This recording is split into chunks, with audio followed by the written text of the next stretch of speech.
Hey guys, tonight we are going to trace the bizarre and sleepy story of a color. A very specific, very important color. We'll follow it from its mythical discovery on a windy beach in the ancient world.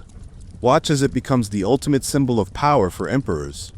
See the secret to its creation get completely lost for centuries. And then see how its accidental rediscovery by a teenager in a London laboratory didn't just change fashion, but kicked off a chain reaction that would lead directly to the development of modern medicine and pharmaceuticals. It's a strange, winding path that connects a humble sea snail to the very pills you might find in your medicine cabinet. And you probably wouldn't expect this outcome from a simple dye. It's the kind of quiet, sprawling story that history does best, full of unintended consequences. So, before you get comfortable, take a moment to like the video and subscribe. But only if you genuinely enjoy what I do here. It's a small click for you, but it makes a huge difference for the channel. And feel free to post your location and local time in the comments below. It's always strangely comforting to see where everyone is drifting off from. Now, dim the lights, maybe turn on the fan with that soft background hum, and let's ease into tonight's journey together. You find yourself standing on a rocky shoreline, somewhere on the coast of the Levant, thousands of years ago. The sun is warm on your skin, and the Mediterranean Sea sighs gently against the stones. The air tastes of salt and dry earth. In the distance, the white stone buildings of a bustling city rise into the blue sky. This could be Tyre or Sidon, one of the great hubs of the people who called themselves the Phoenicians. It's a place of sailors, merchants, and voyagers, a place where the world's goods and stories wash ashore. You are not looking at the city, though. Your attention is on a scene playing out near the water's edge. According to the legend that will be passed down for generations, this is where it all begins. A figure, perhaps the great hero Melkot, whom the Greeks would later call Heracles, is walking with his beloved, a sea nymph named Tyrus. And with them is their dog, who, like all dogs throughout history, is happily occupied with its own mysterious and urgent business. It sniffs among the tide pools, trots along the waveline, and eventually, it finds something fascinating. A small, spiny sea snail. With the crunch of a modern dog finding a discarded piece of, well, anything, the dog chews on the snail. A moment later, it trots back to its owners, its tail wagging. The nymph, Tyrus, points with a gasp. The dog's mouth, its snout and tongue are stained a brilliant, shocking color. It's not blood red, but a deep, vibrant reddish purple, a color she has never seen before.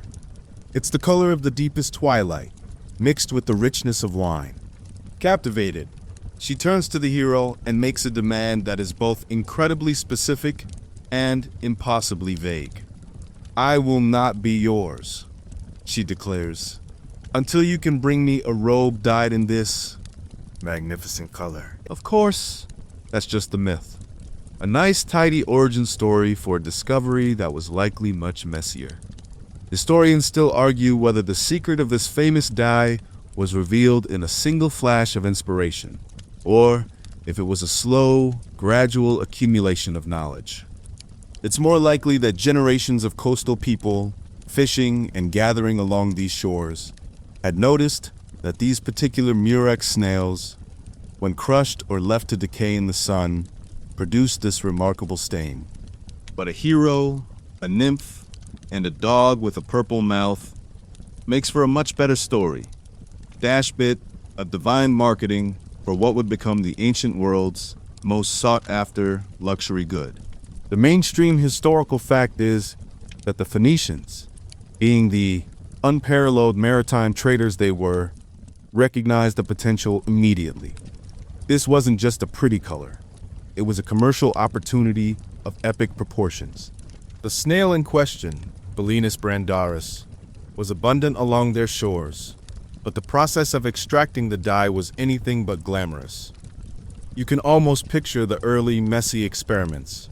Crushing one snail yielded only a single drop of the precious fluid. To get enough to dye even the trim of a single tunic, you would need thousands of them. 10,000, some sources say. You can imagine the scene. Pits dug near the shore, filled with the pulp of crushed snails, salt water, and other secret ingredients, left to ripen in the hot sun for days. The smell must have been staggering. An ancient Roman writer, Pliny the Elder, would later describe the dye-making workshops with a certain weary respect, noting their foul odor. It was the price you paid for creating beauty. It was the first, and perhaps most potent example of the old saying, you don't want to know how the sausage is made, or in this case, how the ridiculously expensive purple fabric gets its hue. But the result was magic. After days of stinking fermentation and careful boiling, the fluid would transform fabric into a color that seemed alive. It was also incredibly stable. Unlike dyes made from berries or roots that would fade in the sun or run in the wash, this purple was color-fast. In fact, sunlight seemed to only make it brighter, more intense. It was a chemical marvel born from a humble sea creature. And as you stand there on that mythical beach, watching the nymph admire the dog's purple-stained fur, you can almost feel the shift in the air. This isn't just about a pretty color anymore. A secret has been unlocked. The Phoenicians, a people defined by their ability to turn natural resources into wealth, have just found their masterpiece. That little snail, crunched in a dog's mouth, isn't just a curiosity. It's the seed of an empire of color, a commodity that will soon be worth more than its weight in gold. And a connecting thread is beginning to be woven from this shore to the halls of power all across the known world. The gears of commerce do not just begin to turn. They roar to life, powered by mountains of rotting snails. What was once a local curiosity on the Levantine coast quickly becomes the cornerstone of the Phoenician trade empire. You feel the shift as the secret leaves the beach and enters the closely guarded workshops of Tyre. This is no longer a craft.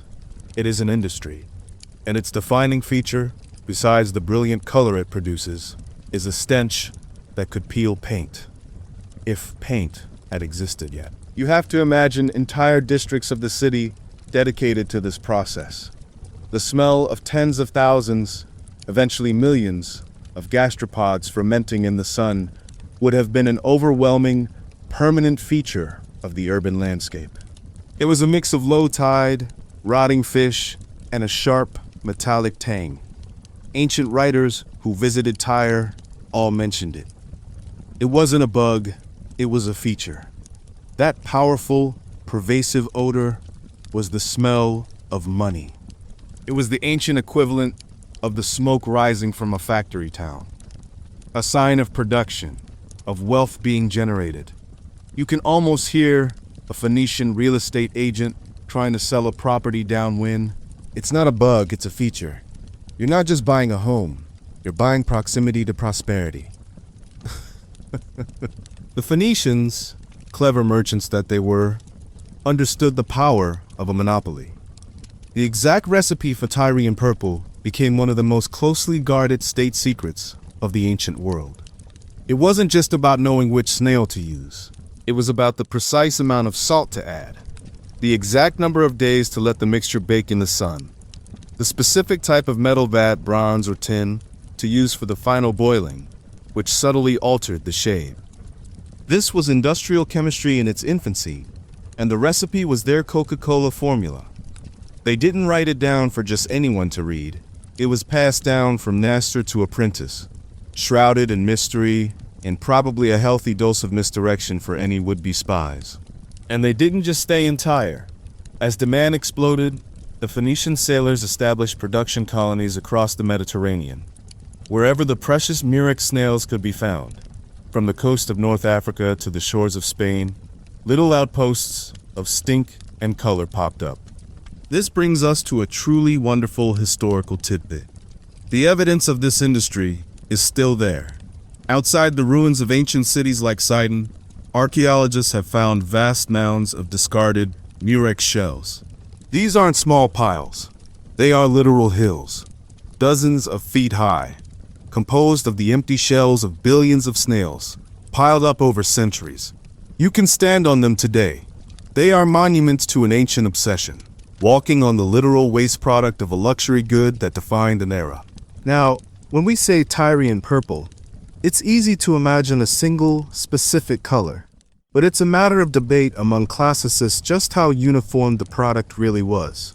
The Phoenicians were master marketers, and they likely offered a range of colors, all under the prestigious Tyrian brand. By using a different species of snail, the Hexaplex trunculus, they could produce a more violet or blue-purple.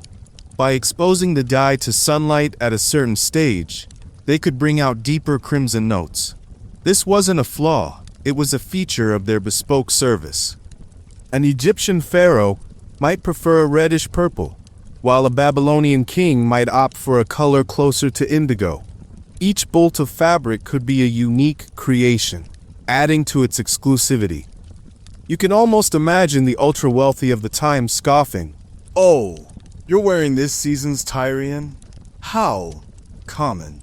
This incredible effort, the harvesting, the transport, the guarding of secrets, the smell, all served one purpose: to make the dye astronomically expensive. Its value was directly tied to its difficulty. When a Roman nobleman eventually wore a toga with a purple stripe, that stripe wasn't just decorative. It was a silent, screaming declaration of his wealth and status.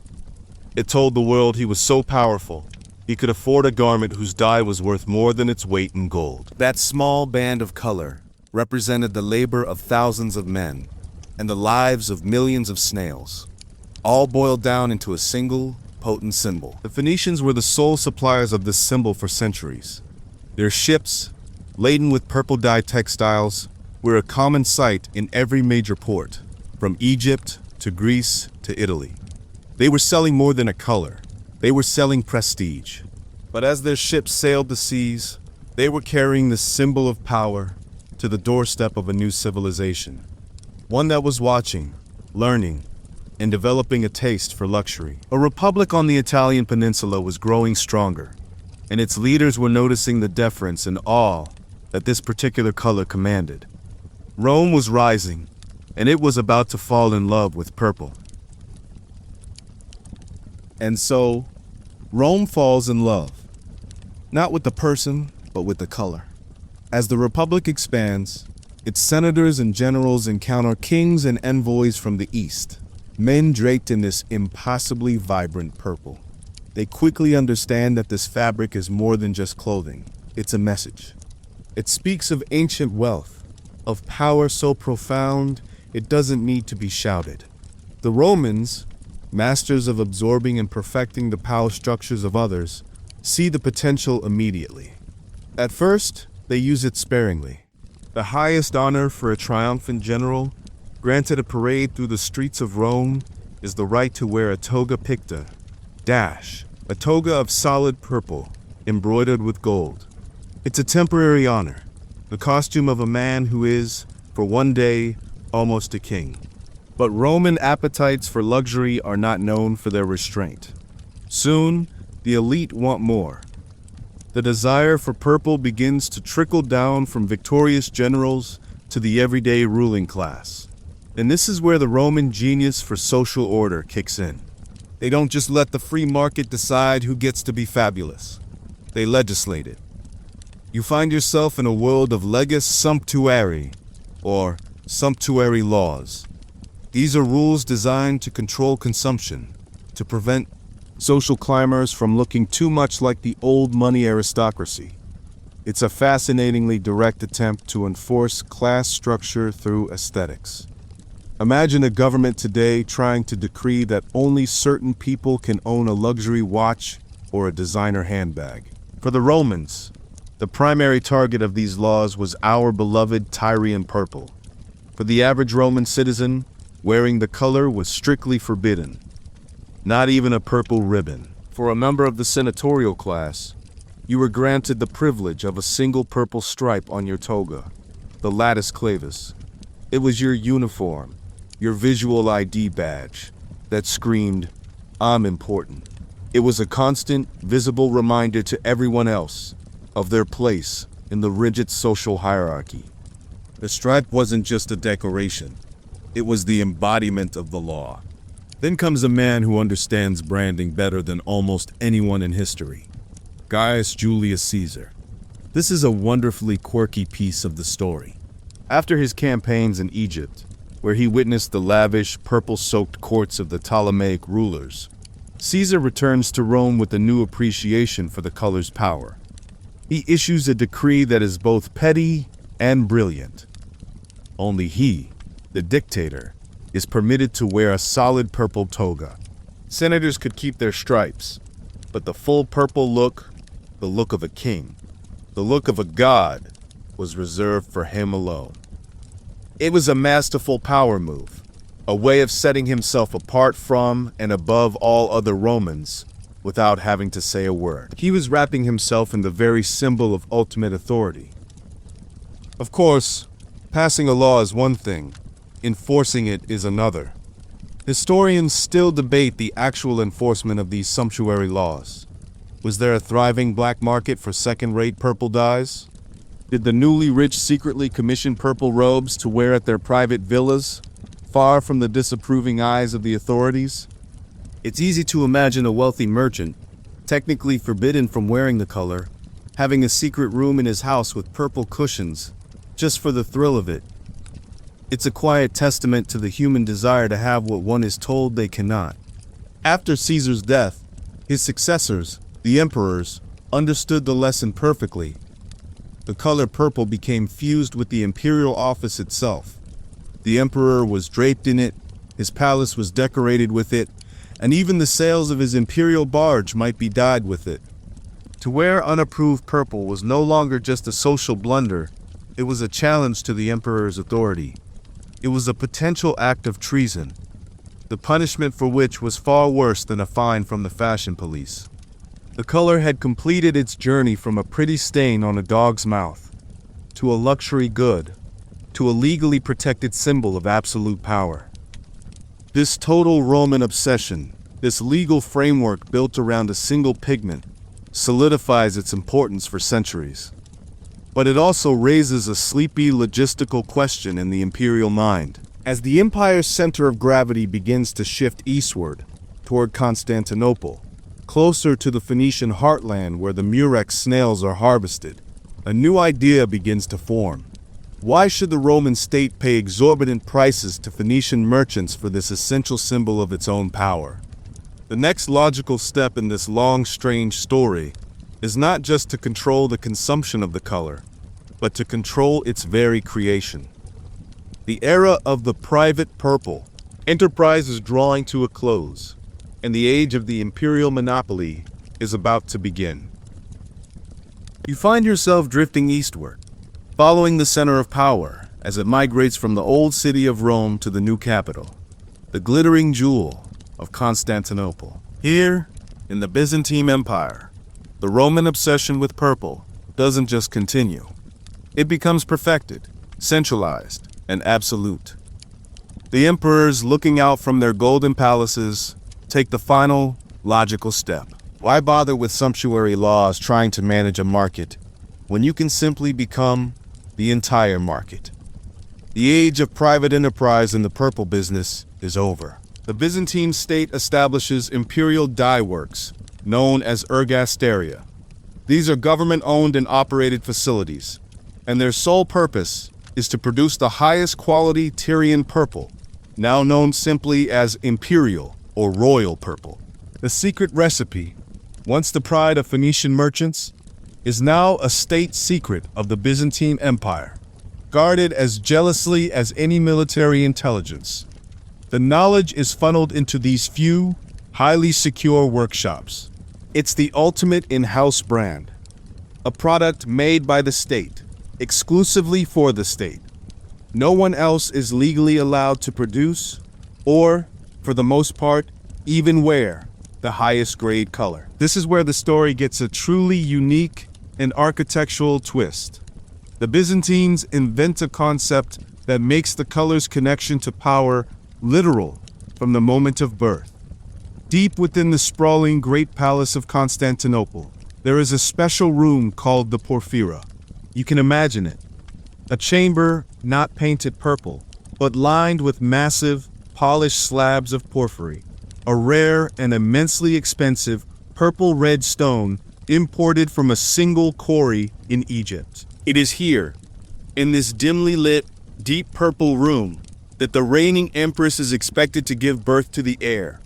This act ensures that the child is not just metaphorically, but literally porphyrogenetos, born in the purple. It's an act of profound political theater and propaganda. It announces to the world that this heir isn't just a person who inherited a title. They were born into the very fabric of imperial power, surrounded by its sacred color from their first breath. Of course, the practicalities of such a system are fascinatingly complex.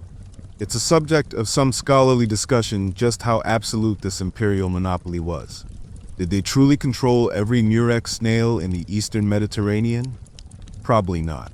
It's more likely that the state monopoly applied to the highest, most vibrant quality of the dye, the true Tyrian purple. Lesser purples, perhaps made from cheaper materials like lichen or with less painstaking methods, were likely permitted for use by high-ranking church officials and for certain religious items. You can imagine a whole spectrum of legality, a hierarchy of purples that everyone understood. Trying to enforce a blanket ban on a color across an empire so vast would be a logistical nightmare, even for the famously bureaucratic Byzantines. Under this system, the color's symbolism becomes even deeper. It is now the official color of the Byzantine Empire itself, a tool of international diplomacy. A gift of purple silk sent from the emperor in Constantinople to a foreign king, like Charlemagne, was the ultimate sign of favor. It was a recognition of status from the most powerful court in the world. The dye was also used to create some of the most beautiful books of the medieval world. Sacred Gospels were painstakingly written in silver and gold ink on vellum pages that had been dyed a deep, heavenly purple. The color was now fused with divinity, a visual representation of the emperor's role as God's regent on earth. For almost 1,000 years this system holds. The secret of the snails is locked away in the imperial workshops, the knowledge passed from one generation of sworn craftsmen to the next. The entire global supply of the ancient world's most prestigious substance is controlled by a single city. But in this supreme act of control, the Byzantines have created a terrible vulnerability. By concentrating all this institutional knowledge into one single point, they have made it fragile. The secret is no longer spread among merchant families across the sea. It resides within the walls of Constantinople. The system is perfect, as long as the walls hold. But history is a story of rising and falling tides, and the tide that has protected the city for so long is beginning to turn. What happens when the keeper of the flame is itself extinguished? For 1,000 years, the city of Constantinople stands as a fortress, not just of stone and faith, but of knowledge. Within its legendary Theodosian walls, the secret of the snails is kept safe, a glowing ember of ancient science, tended to by the imperial court. But you feel the wind changing, a cold draft blowing from the east. The Byzantine Empire, once a sprawling titan, has shrunken. It is now little more than the city itself and a few scattered territories. And on its doorstep is a new, vibrant, and ambitious power, the Ottoman Sultanate. You find yourself in the spring of 1453. The city is tense. It has survived dozens of sieges before, its people secure in the belief that their walls, blessed by God, are impenetrable. But this time feels different. Outside those walls, the young and determined Sultan Mehmed II has assembled one of the largest armies the world has ever seen. And he has brought with him a new kind of weapon, a terrifying piece of technology that will change the rules of warfare. This brings us to a quirky and tragic detail of the siege.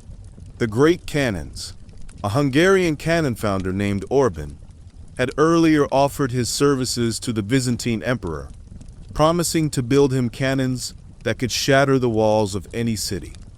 But the emperor's treasury was nearly empty. He couldn't afford the engineer's price. So, in a move that proves the danger of underfunding your defense budget, Orban took his talents to Mehmed II, who welcomed him with open arms and unlimited resources. The result was the Basilic, a monster cannon, nearly 30 feet long, that could hurl a massive stone ball over a mile. You can almost hear the slow, rhythmic thunder of that cannon as it begins to pound the ancient walls. For weeks, the city endures a relentless bombardment, a drumbeat of doom that shakes the very foundations of the 1,000-year-old empire. The sound is a constant, terrifying reminder that the world is changing, and the old defenses are no longer enough. On May 29th, after 53 days of siege, the inevitable happens. The walls are breached. You witness the fall of the city not as a scene of explicit violence, but as a moment of catastrophic institutional collapse. In the chaos of the sack, the intricate systems that kept the empire running are shattered. Libraries are lost, ancient artworks are destroyed, and the delicate chains of knowledge are broken. Somewhere in that whirlwind of destruction, the imperial dye works are ransacked and ruined.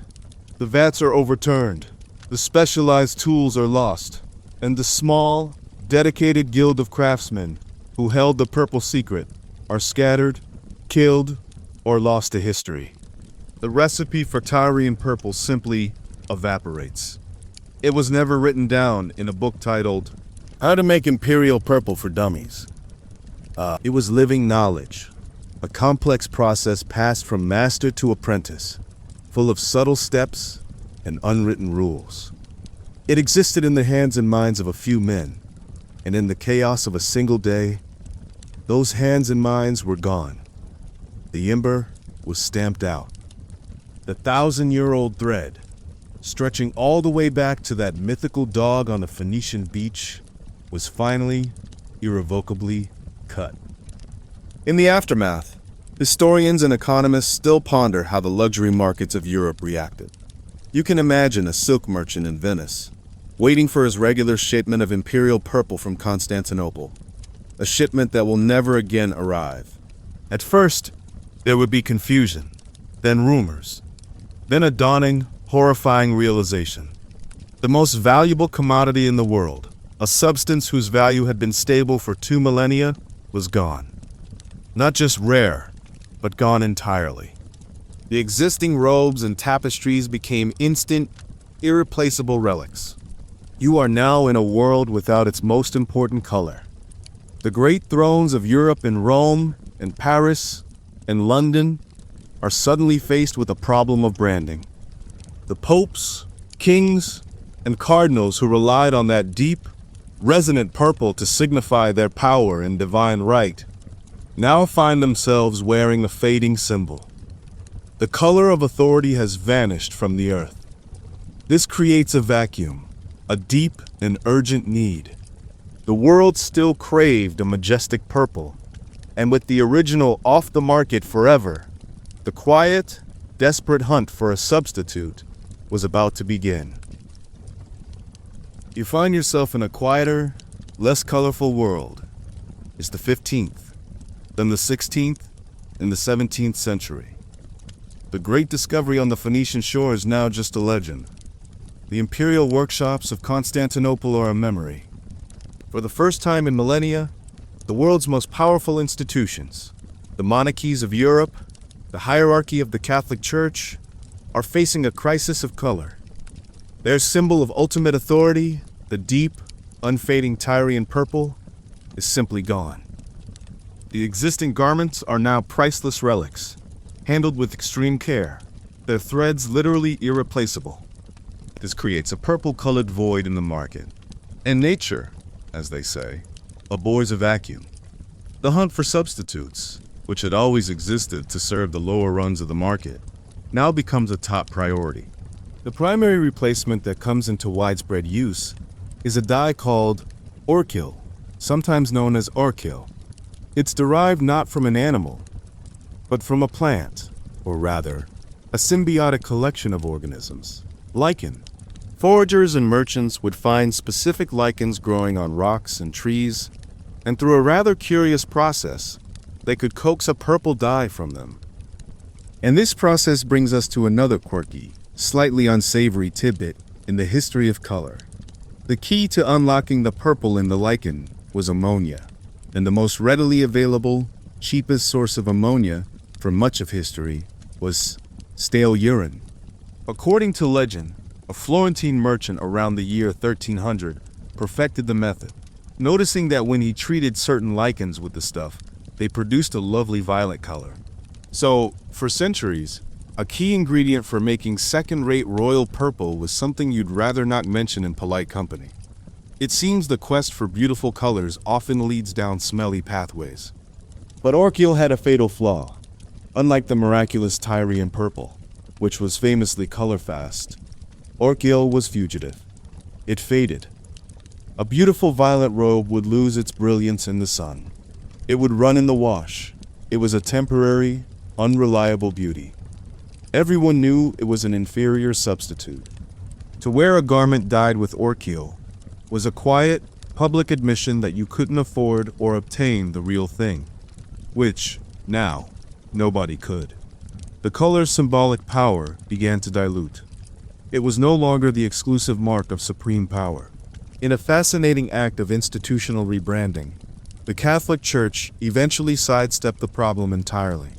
They shifted the official color of their cardinals from the now unobtainable purple to a brilliant, eye-catching scarlet red, a color that could be produced consistently and vibrantly from the cochineal insect. They couldn't have the best purple, so they chose the best red instead. Art historians and textile experts still debate how this purple void appears in the art of the era. When you look at a Renaissance portrait of a nobleman in a purple doublet, what are you actually seeing? Is the painter capturing the somewhat dull, unstable color of an Orchil-dyed garment as it truly was? Or are they using their artistic skill and more permanent paint pigments to imagine a richer, deeper purple, painting the idea of Tyrian purple, rather than the disappointing reality of its replacement? It's a sleepy, unanswerable question about the difference between how things were and how people wish they could be. You feel the centuries drift by. For 400 years, the world makes do.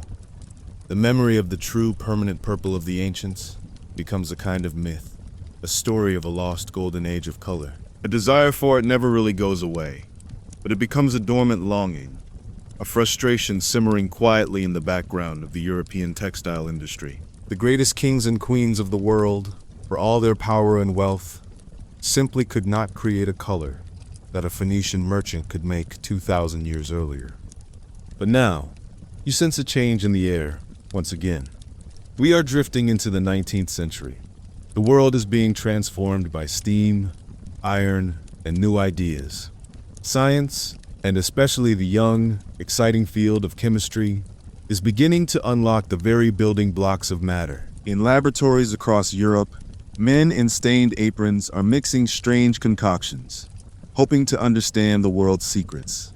The centuries-long, sleepy frustration with fading purples has set the stage perfectly for a revolution. The world is waiting for a hero to solve its color problem, but it won't be a merchant or a king. It will be a teenager, messing around in a makeshift lab, looking for something else entirely. You find yourself transported forward in time, leaving the Renaissance courts behind and landing in the noisy, smoky, energetic heart of the 19th century. London. The air is thick with the smell of coal and progress. The Industrial Revolution is in full swing, and the field of chemistry is crackling with new possibilities. The great challenge of the day, however, is not about color, but about conquest and survival. The British Empire spans the globe, but in its tropical colonies, its soldiers and administrators are falling victim to an ancient enemy, malaria. The only effective treatment is quinine, a bitter substance extracted from the bark of the cinchona tree. which grows thousands of miles away in the Andes Mountains of South America. The supply is precarious, expensive, and controlled by foreign powers. So, the greatest chemical challenge of the era, a kind of holy grail for scientists, is to see if quinine can be synthesized in a laboratory from cheaper, more readily available materials. The man who could do that wouldn't just be a hero. He would be fabulously wealthy and secure the health of the entire empire. Now, you zoom in, past the factories, and into a quiet house in the east of London. In a small attic room, a makeshift laboratory has been set up. And here, we meet the new hero of our story, William Henry Perkin. But he's not a gray-haired professor. He's a teenager. A brilliant, ambitious, 18-year-old student at the Royal College of Chemistry. His mentor, the great German chemist August von Hofmann, had idly speculated that it might be possible to form quinine from a derivative of coal tar, that smelly black industrial waste product that London had in abundance. This brings us to the wonderfully quirky setting for our story's next great leap. It's the Easter holiday of 1856. While his professor is away, young Perkin decides to take a crack at this grand challenge. This isn't some state-sponsored research initiative. It's a kid working in his attic on his school break. He sets out with a theory that, in hindsight, was charmingly simplistic. He knew the chemical formula for quinine was a complex arrangement of carbon, hydrogen, nitrogen, and oxygen. He theorized that if he took a simpler compound from coal tar and added the right amount of oxygen, he might be able to force the atoms to rearrange themselves into the structure of quinine. A modern chemist might compare this to trying to build a Swiss watch by shaking a box of scrap metal. But in the dawn of organic chemistry, it seemed just plausible enough to try. You can picture the scene: the clinking of glass beakers, the sharp smell of chemicals, the intense focus of a young man trying to change the world. He takes his coal tar derivative, a substance called aniline, and mixes it with a powerful oxidizing agent. He heats the mixture, watching, waiting for the miraculous white crystals of quinine to appear. But they don't. The experiment is an abject failure. Instead of a pure medicinal powder, his beaker is filled with a thick, black, sticky sludge. It's a useless muck. He hasn't cured malaria. He has only succeeded in making a nasty-smelling mess in his attic. It's a familiar feeling for any scientist or creator. The moment when your brilliant idea collapses into a disappointing reality. Biographers and historians of science still debate the precise nature of Perkin's ambition. Was he driven solely by the noble humanitarian goal of conquering a terrible disease? Or was he, as a pragmatic child of the industrial age, also keenly aware of the fortune that awaited the inventor of synthetic quinine? Perhaps, as is so often the case, his motives were a sleepy, comfortable blend of the two. A desire to do good and a desire to do well. But now, his ambitions, whatever they were, lay in ruins at the bottom of a beaker. You watch the disappointed teenager as he turns from his experiment to the dreary task of cleaning up. His quest to create a life-saving medicine has failed. All that's left is to wash out the gunk and start over. He takes the beaker, filled with its black residue, and pours in some alcohol to dissolve it. It's a mundane, simple act of chemical housekeeping. But as the alcohol swirls into the black sludge, something happens. Something beautiful and completely unexpected. Something that will make him forget all about quinine and change the course of history in a way he could never have imagined.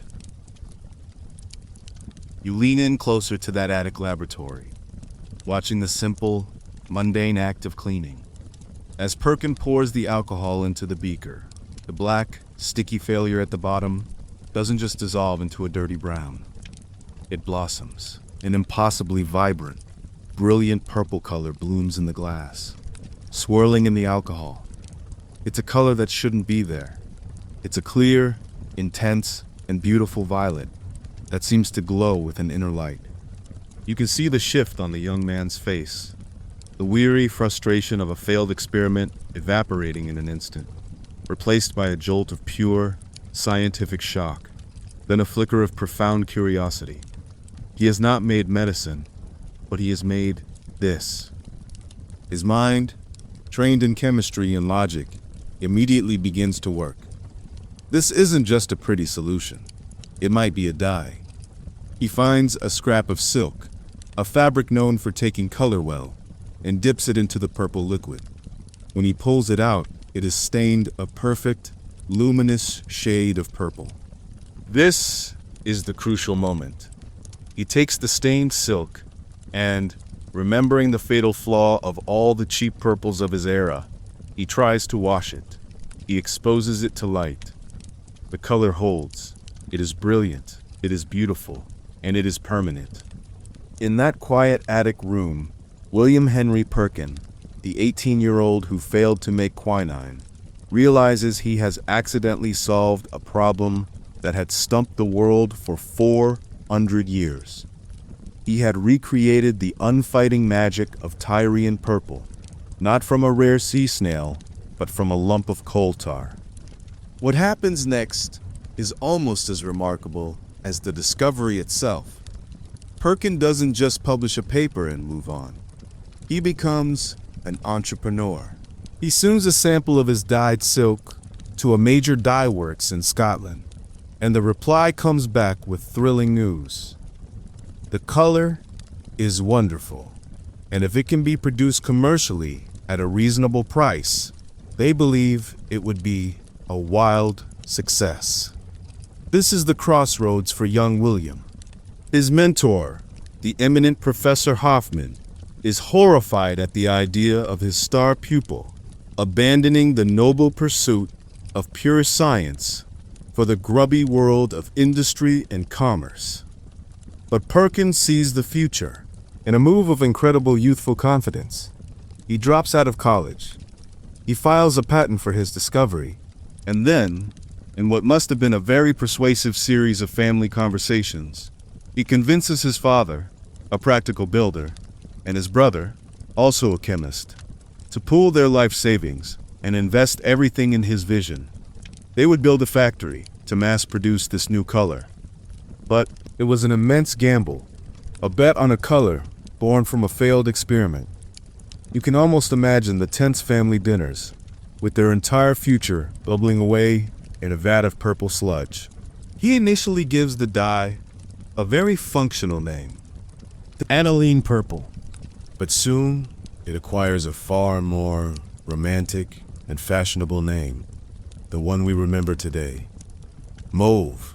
The name was borrowed from the French word for the pale purple mallow flower.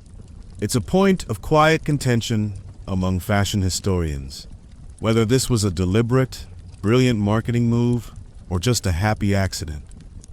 Naming an industrial chemical distilled from coal tar after a delicate flower was genius. It made the synthetic feel natural, chic, and sophisticated. Mauve was a name you could whisper in a Parisian salon. Aniline purple was something you'd yell across a factory floor. The dye is a hit, but what turns it into a global phenomenon is the ultimate form of 19th century influencer marketing: royal approval. First, Empress Eugenie of France, the wife of Napoleon III and the undisputed arbiter of European fashion, decides she is enchanted by the new color and wears it. Suddenly, mauve is the height of Parisian style. Then comes the final, definitive seal of approval. In 1862, Queen Victoria of Great Britain appears at the Royal Exhibition in a magnificent mauve gown. That's it. The game is over. The color created by a teenager in his attic is now, officially, the color of royalty.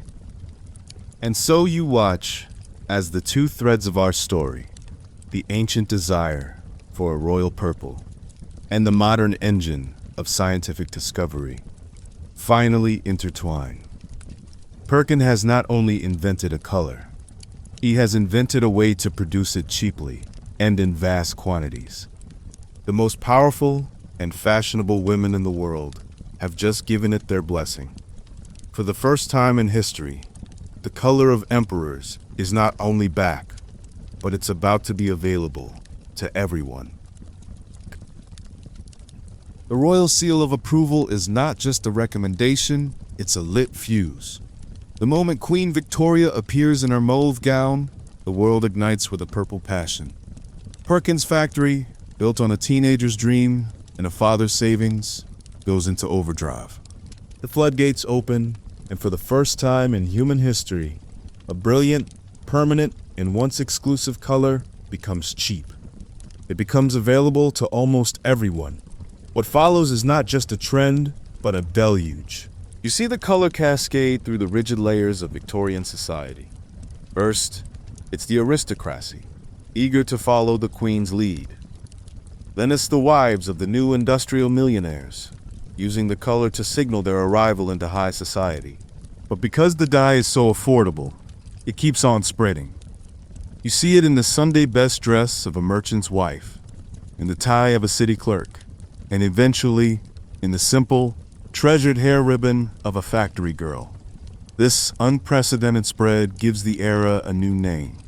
The press, with a mix of amusement and alarm, dubs the phenomenon the mauve measles, for the way the color seemed to erupt in blotches everywhere you looked. This brings us to a quirky and telling historical detail: the reaction of the media. The British satirical magazine Punch, the great social commentator of the day, relentlessly mocked the trend. Its pages were filled with cartoons and articles lamenting the mauve mania. They joked that you couldn't escape it, that everything from gloves and hats to ice cream and postage stamps had turned purple. This is always a sure sign that a trend has reached its absolute peak saturation. The moment it becomes so common that it's both a joke and a source of quiet annoyance. It's the 19th century equivalent of seeing a particular design on everything in every store you enter. But beneath the fashion and the jokes, a profound social shift is taking place. You are witnessing the democratization of color. For all of recorded history, color, vibrant, lasting color, was a primary language of power. The sumptuary laws of Rome were built on this principle. The Byzantine emperor's purple chamber was its ultimate expression. Your place in the world could be read by the colors of your clothes. Now, that ancient language was becoming obsolete. A shop assistant could now, for the first time, wear the exact same color as a duchess. The visual link between color and class was broken. Social historians continue to explore the subtle fallout from this color revolution. Did this cheap access to a royal color genuinely break down social barriers? Or did the elite, horrified to see their chosen color adopted by the masses, simply change the rules of the game? They likely shifted their focus to other signifiers of status that couldn't be so easily copied. The exquisite cut of a garment, the texture of a rarer fabric, or by quickly moving on to the next, newer synthetic dye that came along.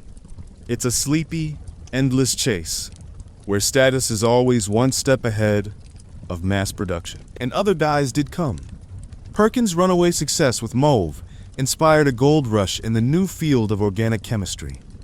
Laboratories across Europe, particularly in Germany, turned their attention to the black, sticky waste of coal tar, realizing it was a treasure chest of potential color. Soon, a synthetic rainbow spilled out into the world. Brilliant reds, deep blues, vibrant greens, and sunny yellows, all cheaper and more vivid than most of the natural dyes they replaced. The drab, muted color palette of the past was over. The Victorian world, famous in our minds for its black and white photos, was, in reality, becoming explosively, shockingly colorful. Remember the ancient world, where the secret to a single color was a state secret worth more than gold. That entire system, which defined power for millennia, was unintentionally dismantled by Perkins' failed experiment. But the story doesn't end with a world dressed in purple. The butterfly's wings have one more flap to go. Perkin didn't just invent a color, he launched the entire synthetic chemical industry. And this new industry, dedicated to manipulating the complex molecules found in coal tar, would soon make discoveries that had nothing to do with fashion. The chemists who followed in Perkin's footsteps were about to lead the world right back to his original, failed ambition.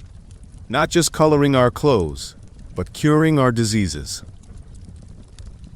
You find yourself now, not in a fashion house or palace, but in the quiet, methodical laboratories of the late 19th and early 20th centuries. The synthetic dye industry, born from Perkin's happy accident, has become a global powerhouse, dominated by German chemical firms like Bayer and Hoechst. These companies, masters of manipulating the complex molecules found in coal tar, are producing a spectacular and profitable rainbow for the world's textile mills. But a remarkable new use for their products has emerged, one that will lead the story back to its very beginning. Biologists and medical researchers realize that these powerful, precise synthetic dyes are the perfect tool for staining microscopic samples. For the first time, they can easily see the tiny, once invisible organisms that cause disease.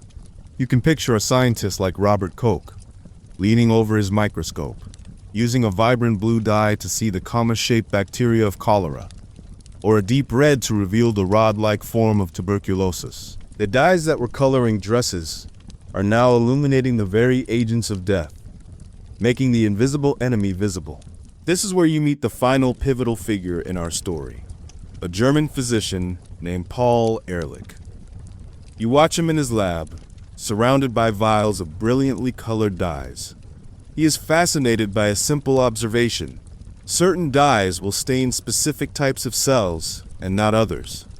A particular dye might color a nerve cell but leave a muscle cell untouched. More importantly, some dyes would latch onto an invading bacterium but ignore the host's own tissue. This gives Ehrlich a revolutionary idea, a concept he calls the Zauberkugel, or the magic bullet. He reasons that if you can design a chemical that selectively stains a microbe, then surely you can design a similar chemical that selectively kills it, leaving the patient's own body unharmed. It's a breathtaking leap in logic, and it changes medicine forever.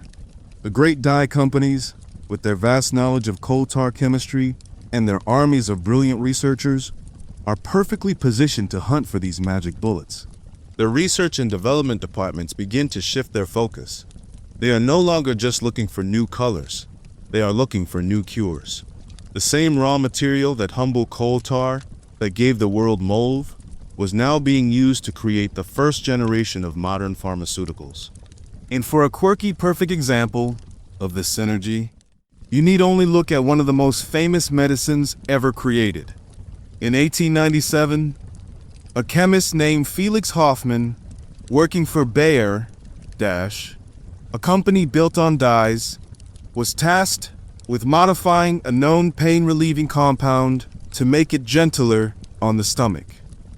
His work resulted in acetyl-salicylic acid. Bayer marketed it under a new name, aspirin. One of the safest and most effective drugs in history was born directly out of the chemical infrastructure created to satisfy the world's desire for color. And with that, the butterfly effect is complete. The full, sprawling, sleepy chain of events is finally laid bare. A myth about a dog's purple mouth on an ancient shore leads the Phoenicians to create a guy that becomes the ultimate symbol of power in Rome and Byzantium. The secret to that guy is so closely guarded that when Constantinople falls, the knowledge is lost to the world, creating a 400-year-old problem. A teenage chemist, trying and failing to create a medicine for malaria, accidentally solves that ancient color problem with the new purple. The industry he creates to produce that purple then inspires other chemists to create a rainbow of new dyes. Those dyes are then used to stain and identify bacteria, leading a doctor to dream up the idea of a magic bullet. which leads the dye companies to transform into pharmaceutical giants that create countless life-saving medicines. Philosophers of science still reflect on this beautiful, accidental synergy. The deeply human, aesthetic desire for a beautiful color, directly and unintentionally, created the scientific foundation for saving millions of human lives. William Henry Perkin failed in his mission to synthesize quinine, but the industry he launched by accident would give rise to a new generation of anti-malarial drugs, and so much more. His failure, in the long run, succeeded beyond his wildest dreams. And so, our long, strange journey comes to a close, drifting from a sun-drenched beach in the ancient world to a sterile laboratory in modern Europe. It's a quiet reminder of how connected everything is, woven together by threads we rarely see. The whim of a nymph in a myth, the pride of an emperor, the ambition of a teenager in his attic, all became tangled together in a chain of cause and effect that stretched across millennia, changing the world first by coloring it, and then by curing it. It's the kind of unexpected, meandering path that history loves to walk. As you settle in now, letting the story fade, just rest in that thought. The thought of the vast, intricate, and often beautiful patterns that ripple out from the smallest of beginnings. Let the weight of these sleepy connections be a comforting blanket, a soft reminder of the strange and wonderful story we are all a part of. Just breathe and drift and dream. Sweet dreams.